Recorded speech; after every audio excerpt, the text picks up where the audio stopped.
ঋতুপর্ণাদের পর এবার ইতিহাস গড়লেন সাগরিকারা। বাছাই পর্বে নিজেদের শেষ ম্যাচে দক্ষিণ কোরিয়ার কাছে 6-1 গোলের বড় ব্যবধানে হারায় গ্রুপ চ্যাম্পিয়ন হতে পারেনি বাংলাদেশ। তবে চীনের কাছে লেবানন 8-0 গোলে হেরে যাওয়ায় সেরা 3 রানার্স আপে জায়গা হয়েছে বাঘিনীদের।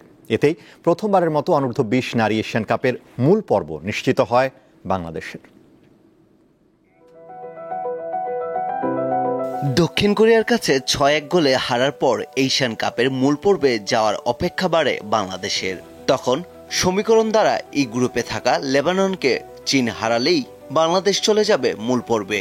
শেষ পর্যন্ত চীনের সামনে পাত্তাই পায়নি লেবানন 8-0 গোলের বড় ব্যবধানে হারায় নিশ্চিত হয়ে যায় 8 রানার্স আপের 5টিই থাকছে বাংলাদেশের নিচে। দক্ষিণ কোরিয়ার সঙ্গে ড্র করলেই গ্রুপ সেরা হয়ে এশিয়ান কাপে নাম লেখাতে পারত বাংলাদেশ অনূর্ধ্ব নারী ফুটবল দল। তবে সেই উৎসবটা করতে পারেনি পিটার বাটলারের শিষ্যরা।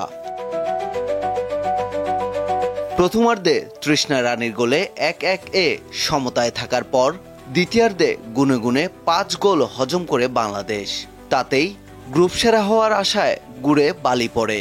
আসর জুড়ে ভালো খেলায় নিশ্চিত হয় মূল পর্বের খেলা।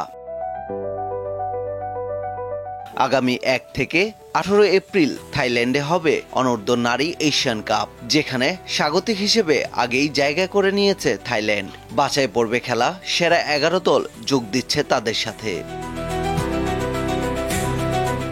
এশিয়ান কাপে ভালো করলে মিলবে অনূর্ধ্ব-20 নারী বিশ্বকাপের টিকিটও। 12 দলের এশিয়ান কাপে সেমিফাইনালে যাওয়া 4 দল পাবে বিশ্বকাপ খেলার সুযোগ। পারভেজ খোকন, দীপ্ত স্পোর্টস।